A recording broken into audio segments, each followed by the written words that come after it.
وہ بولی تم نے پرائی عورت کو کام پر رکھنا ہے تو مجھے ہی رکھ لو، ماہانہ تنخواہ جو تم دیا کرو گی اس سے میرے گھر کا خرچ چلتا رہے گا۔ میں اس کی بات سن کر دہل گئی تھی۔ میں بولی اللہ نہ کرے تم میرے گھر پر ملازمہ بنو، تم ایسے ہی میرا خیال رکھنے کے لیے آ جاؤ، میرے ساتھ رہنا، ہم دونوں بہنیں بیتے دنوں کی یادیں تازہ کریں گی۔ میں یہ بات کہہ کر چپ ہو گئی تھی۔ یہ میں نے کیا کہہ دیا تھا؟ نوشین بھی میری جانب بڑی عجیب سی نگاہوں سے دیکھتی رہی تھی اور پھر وہ اٹھ کر اپنے گھر چلی گئی تھی۔ ماضی کی یادیں تو بہت خوفناک سی تھیں۔ خیر شام کو جب ناصر گھر آئے تو ان کے ساتھ ملازمہ بھی تھی۔ وہ کہنے لگے آج سے گھر کے تمام کام ماسی کرے گی۔ وہ ادھیڑ عمر کی عورت مجھے کافی مناسب لگ رہی تھی۔ میں نے سر ہلا دیا، مگر رات جب سونے کے لیے لیٹی تو ناصر سے آج والی بات کا تذکرہ کرنے لگی تھی۔ میں بولی ناصر اگر نوشین ہمارے گھر میں میرا خیال رکھنے کے لیے آنا چاہے تو آپ اجازت دیں گے یا نہیں؟ ناصر نے مجھے کھانا کاٹتے ہوئے گھورا اور بولے ہرگز نہیں، تمہاری آنکھوں پر تو تمہاری بہن کی محبت کی پٹی بندھی ہوئی ہے، مگر میں پرانی باتیں بھول نہیں پایا۔ تم کبھی کبھار فرصت میں بیٹھ کر وہ سب یاد کر لیا کرو تو تمہارے لیے اچھا ہوگا۔ میں ناصر کی باتیں سن کر ٹوٹ سی گئی تھی، آنکھوں میں آنسو آ گئے تھے۔ میں یہ سوچنے پر مجبور ہو چکی تھی کہ ناصر میری بہن سے نفرت صرف اور صرف میری وجہ سے ہی کرتے ہیں۔ مجھے کیا ضرورت پڑی تھی کہ میں نے اپنا سب کچھ کھول کر اپنے شوہر کے سامنے رکھ دیا تھا؟ کاش میں نے اپنی بہن کا پردہ رکھا ہوتا تو آج مجھے یہ سب نہ دیکھنا پڑتا۔ میں خود کو اس سب کا قصوروار سمجھتی رہی تھی۔ اب میری ملازمہ دن بھر کام کرتی اور میں آرام کرتی رہتی تھی۔ ایسے میں نوشین سے بات کرنے کا بہت دل کیا کرتا تھا کہ چلو وہ گھر آ جاتی تھی تو میرے دل لگ جاتا تھا۔ اب نوشین ہر دوسرے تیسرے دن میرے گھر آ جاتی تھی، میرا سارا دن بہت اچھا گزر جاتا تھا، مگر میں نوشین کے لیے کچھ نہیں کر پائی۔ اس کے شوہر نے اس کی زندگی جہنم بنا رکھی تھی۔ یوں ہی 8 مہینے گزر گئے تھے۔ مجھے 8واں مہینہ لگا چکا تھا اور میری ڈلیوری میں سے 1 ماہ رہتا تھا۔ جب ایک دن ناصر میرے پاس آئے تو وہ بڑے پریشان لگ رہے تھے۔ کہنے لگے روبینہ آفس کے کام کے سلسلے میں 2 دن کے لیے مجھے شہر سے باہر جانا پڑے گا، مگر میں تمہیں ایسی حالت میں چھوڑ کر نہیں جا سکتا۔ میں بولی آپ بے فکر ہو کر چلے جائیں، صرف 2 دنوں کی تو بات ہے، پھر آپ نے میرے لیے ملازمہ کے بھی تو انتظام کیا ہوا ہے، میں اسے اپنے کمرے میں سلا لیا کروں گی۔ ناصر بے بسی سے مجھے دیکھتے رہ گئے تھے، پھر بولے اگر میری مجبوری نہ ہوتی تو میں کبھی بھی تمہیں اس طرح چھوڑ کر جانے کا تصور بھی نہیں کر سکتا تھا۔ میں نے انہیں دلاسا دیا تو وہ اس سفر پر جمادہ ہو گئے تھے اور میں یہی سوچتی رہ گئی تھی کہ کاش کسی طرح 2 دن کے لیے نوشین میرے پاس آ جائے۔ ناصر کے جانے کے بعد میں بہت اداسی ہو گئی تھی۔ یوں ہی شام کے اندھیرے پھیل گئے تھے اور پھر رات ہو گئی۔ تب میری ملازمہ میرے کمرے میں آئی اور بولی آپ سے نوشین ملنے آئی ہے۔ میں ملازمہ کی بات سن کر بہت خوش ہو گئی اور بولی کہ تم اسے بٹھاؤ، میں آتی ہوں۔ میں لاؤنج میں پہنچی تو نوشین کی حالت دیکھ کر دنگ رہ گئی تھی۔ وہ اجڑی ہوئی سی لگ رہی تھی، اس کے بال بکھرے ہوئے تھے اور اس کے چہرے پر زخموں کے نشان تھے۔ وہ بولی روبینہ تجھے تیرے ہونے والے بچے کا واسطہ ہے، میرا گھر خراب ہونے سے بچا لے، میرا شوہر مجھے طلاق دینا چاہتا ہے۔ میں بولی اب کیا ہو گیا ہے؟ وہ بولی آج میری آنکھ دیر سے کھلی تھی، بس ناشتہ بناتے ہوئے دیر ہو گئی، اس بات پر میرے شوہر نے مجھے بہت مارا ہے اور اب وہ مجھے طلاق دینا چاہتا ہے۔ تم میرے ساتھ چلو اور اسے سمجھاؤ۔ مجھے بھی اس کی بات پر غصہ آ گیا تھا۔ میں کہیں جانے کی حالت میں نہیں تھی، مگر بہن کی خاطر اس کے ساتھ چل پڑی تھی۔ میں پہلی بار اپنی بہن کے گھر گئی تھی۔ نوشین کا گھر دیکھ کر میرا دل بہت پریشان ہو گیا تھا۔ میں سوچنے لگی تھی کہ میری بہن نہ جانے اس دربے نما گھر میں کس طرح سے گزارا کر رہی ہوگی۔ نوشین بولی میرا شوہر اس کمرے میں ہے، تم اندر چلی جاؤ۔ میں کمرے میں گئی تو میرا بہنوئی بہت غصے میں تھا۔ وہ میری طرف آگے بڑھا اور میری تو روح لرز گئی جب اس نے مجھے، میری آنکھوں سے آنسو بہتے چلے جا رہے تھے۔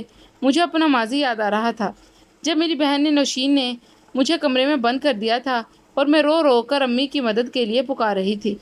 امی بھی بہت غصے میں تھی، کہنے لگی میں تمہیں اس کمرے سے کبھی نہیں نکالوں گی، تم نے ہماری عزت خراب کرنے کی کوشش کی ہے، میں تمہارے باپ کو کیا منہ دکھاؤں گی، کیسے بتاؤں گی کہ اجمل تمہاری بیٹی روبینہ نے گل کھلا دیا ہے۔ میں بولی امی میری غلطی اتنی بڑی نہیں ہے، آپ میری بات سمجھنے کی کوشش کریں۔ تبھی امی بولی بکواس بند کر، اب مجھے تمہاری آواز نہ آئے، تمہارا باپ گھر آ گیا ہے، اسے ہرگز پتہ نہیں چلنا چاہیے کہ تم یہاں ہو۔ میں ڈری سہمی ہوئی تھی اس لیے جلدی سے خاموش ہو گئی۔ ابو گھر آئے تو صحن میں ہی بیٹھ گئے تھے، وہ امی کے ساتھ باتیں کر رہے تھے، پھر بولے میرے گھر کی رونقیں کہاں ہیں؟ تبھی مجھے نوشین کی آواز سنائی دی تھی۔ نوشین مجھ سے 3 برس بڑی تھی، وہ ابو کے پاس آ کر بیٹھ گئی تھی۔ وہ بولی ابو میں تو یہاں ہوں۔ ابو بولے میری بیٹی روبینہ کہاں ہے؟ نوشین بولی، ابو کس روبینہ کی بات کر رہے ہیں؟ آپ کی عزت رولنے میں کوئی کسر نہیں چھوڑی۔ تبھی امی کی آواز آئی تھی، چپ کرو نوشین، تم جاؤ اپنے باپ کے لیے کھانا لے کر آؤ۔ ابو بولے، نہیں نہیں، تم چپ کرو، مجھے بتاؤ کیا بات ہے نوشین، تم کیا کہنا چاہتی ہو؟ میں تھر تھر کانپنے لگی تھی۔ نوشین بولی، ابو آج میں نے روبینہ کو رنگے ہاتھوں پکڑا ہے۔ وہ اتنی گندی حرکت کر رہی تھی کہ اگر آپ اسے اپنی نظروں سے دیکھ لیتے تو شاید آپ کو ہارٹ اٹیک آ جاتا۔ مجھ سے یہ سب برداشت نہیں ہوا تھا، اسی لیے میں نے اس کے سامنے والے کمرے میں بند کر دیا ہے اور امی کو بھی سب کچھ بتا دیا ہے۔ اب تب سے وہ رو رو کر فریادیں کر رہی ہے کہ مجھے کمرے سے باہر نکالو، مگر ہم ایسا نہیں کریں گے۔ ابو روبینہ جیسی گندی اولاد کو تو مر ہی جانا چاہیے، نہیں تو وہ آپ کا نام خراب کرے گی۔ تھوڑی دیر خاموشی رہی تھی اور پھر اچانک سے میرے کمرے کا دروازہ کھلا تھا اور ہر طرف روشنی چھا گئی تھی۔ ابو میرے روبرو کھڑے تھے اور میں زمین پر بیٹھی رو رہی تھی۔ ابو نے میرا ہاتھ پکڑ کر مجھے اٹھایا تو ایسا لگا تھا جیسے وہ ابھی مجھے مار کر ختم کر دیں گے۔ وہ مجھے ہاتھ سے پکڑ کر باہر لے آئے تھے، پھر پانی کا گلاس بھر کر لائے اور بولے، میری بیٹی یہ پی لو۔ میں نے کانپتے ہاتھوں سے پانی کا گلاس تھام لیا تھا۔ میں بہت خوفزدہ تھی۔ ابو مجھے کمرے میں لائے اور اندر سے کنڈی لگا دی تھی۔ وہ بولے، اب مجھے بتاؤ کہ کیا بات ہے، گھر میں کس قسم کا تماشا لگا ہوا ہے؟ میں پھوٹ پھوٹ کر رونے لگی اور بولی، ابو میں واقعی میں قصوروار ہوں، میں نے بہت بڑا گناہ کر دیا ہے، میں آپ کی اچھی بیٹی نہیں ہوں، آپ مجھے اپنے ہاتھوں سے مار دیں۔ ابو نے میرے سر پر ہاتھ رکھا اور بولے، مجھے اپنا قصور بتاؤ۔ میری آنکھیں جھکی ہوئی تھیں۔ میں بولی، ابو آپ نے مجھے اور نوشین کو جو موبائل فون لے کر دیا تھا، اس پر میں نے فیس بک کی آئی ڈی بنائی ہوئی تھی، میں اس پر ایک لڑکے کے ساتھ باتیں کرنے لگی تھی، وہ مجھے بہت اچھا لگنے لگا تھا۔ وہ بولا کہ تم بھی مجھے بہت اچھی لگتی ہو، مجھے تم سے پیار ہو گیا ہے۔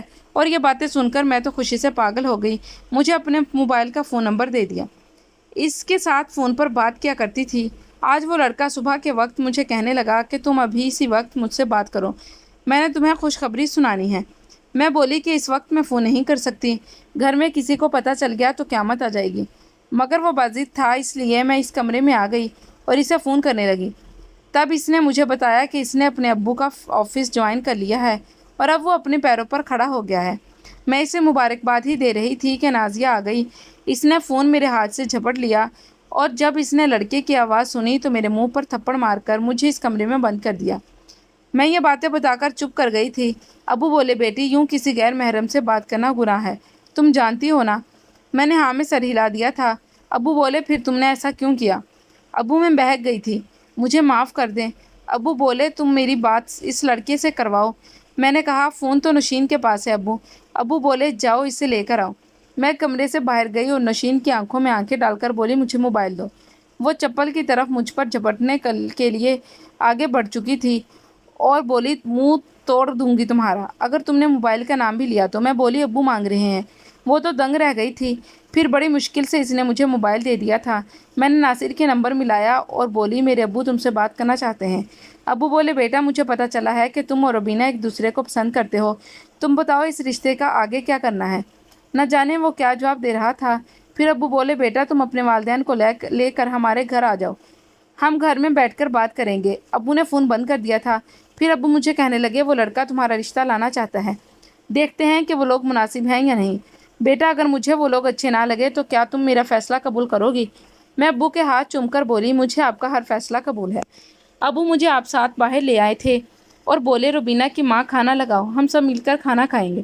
تب ابو نے صاف صاف الفاظ میں ساری بات انہیں بتا دی تھی کہ کل لڑکے والے آئیں گے۔ امی کا مزاج تو پھر بھی ٹھیک ہو گیا تھا، مگر نوشین مجھے گھور گھور کر دیکھا تھا۔ ہم نے خوب انتظام کیا تھا۔ اگلے دن بڑی سی گاڑی ہمارے گھر کے سامنے آ کر رکی تھی۔ سارے محلے والے دنگ رہ گئے تھے۔ میں تو خود ناصر کے گھر والوں کی شان و شوکت دیکھ کر حیران رہ گئی تھی۔ وہ بہت ہی اچھے لوگ تھے، مجھ پر وارے صدقے جا رہے تھے۔ پہلی نظر میں انہوں نے مجھے پسند کر لیا تھا۔ خیر ابو نے کہا کہ ہم سوچ کر جواب دیں گے۔ ابو نے ناصر کے گھر والوں کی جان بین کروائی تو وہ اس رشتے سے مطمئن ہو چکے تھے۔ ابو نے ہاں کر دی اور یوں میرا اور ناصر کا رشتہ پکا ہو گیا تھا۔ مگر نوشین تو میری دشمن بن گئی تھی۔ اس نے ہر ممکن کوشش کی تھی کہ میرا اور ناصر کا رشتہ ٹوٹ جائے۔ اس نے ہمارے راستے میں بہت روڑے اٹکائے تھے، کبھی وہ مجھے ناصر کے خلاف کرتی تو کبھی ناصر کو میرے خلاف۔ ناصر مجھ سے کہا کرتے تھے کہ میں نے آج تک تمہاری بہن جیسی فتنہ عورت نہیں دیکھی۔ خیر ابو نے نوشین کے لیے بھی رشتہ ڈھونڈ لیا تھا۔ اس نے ابو کی نظروں میں اچھی بیٹی بننے کے لیے فوراً اسے ہاں کر دی تھی اور یوں ہی ہم دونوں بہنوں کی شادی ایک ہی دن ہو گئی تھی۔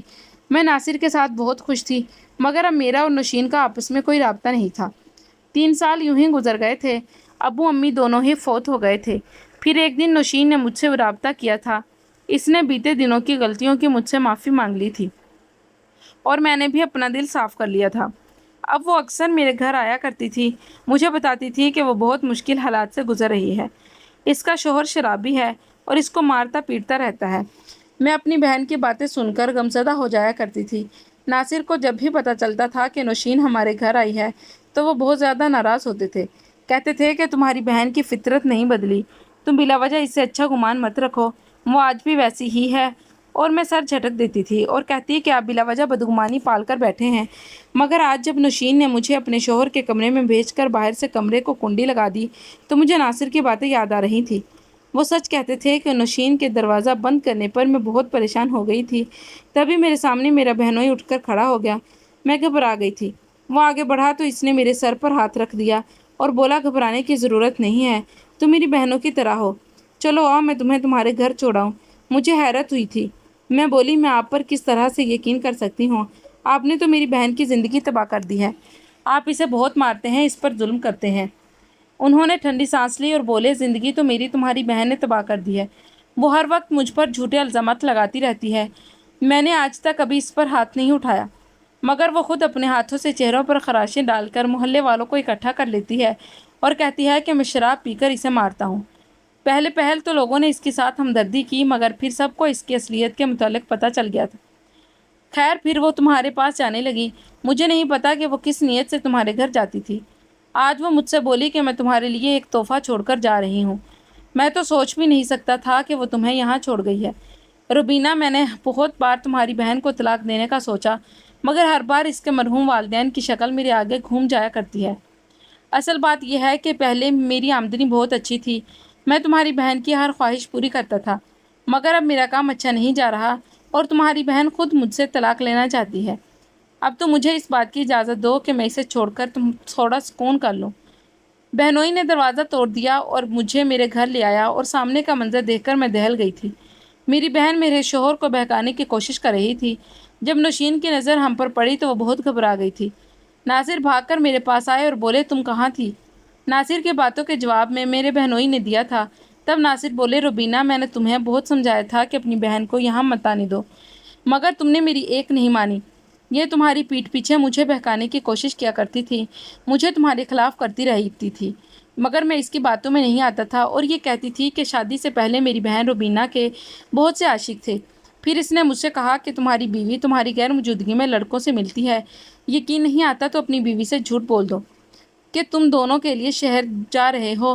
روبینہ، مجھے تم پر خود سے زیادہ بھروسہ ہے، میں تم پر کبھی بھی شک نہیں کر سکتا، مگر مجھے اس بات کا یقین تھا کہ کہیں نہ کہیں تو کوئی گڑبڑ ہے، اس لیے میں نے نوشین کی بات مان لی اور دیکھو اس نے کیا کیا ہے، تمہیں اپنے شوہر کے پاس چھوڑ آئی ہے اور خود یہاں میرے پاس آ گئی۔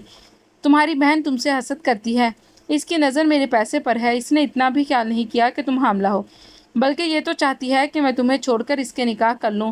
اور جب میرے بہنوئی نے یہ بات سنی تو اس نے اسی وقت میری بہن کو طلاق دے دی۔ وہ طلاق دے کر چلا گیا تو نوشین میرے قدموں میں گر گئی اور بولی باجی مجھے معاف کر دیں، میں قسم کھاتی ہوں کہ اب میں ایسی کوئی حرکت نہیں کروں گی، بس مجھے اپنے گھر میں رہنے دے۔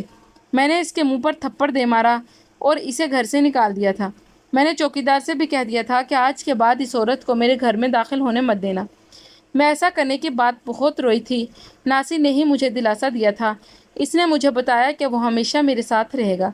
میں اس کی باتیں سن کر مسکرانے لگی تھی۔ ناصر ایک بہترین شوہر ثابت ہوا تھا۔ مجھے آج بھی اس بات پر فخر ہے کہ میں نے اس کے ساتھ شادی کی تھی اور اللہ پاک نے ہمیں اپنی رحمت سے نواز دیا ہے۔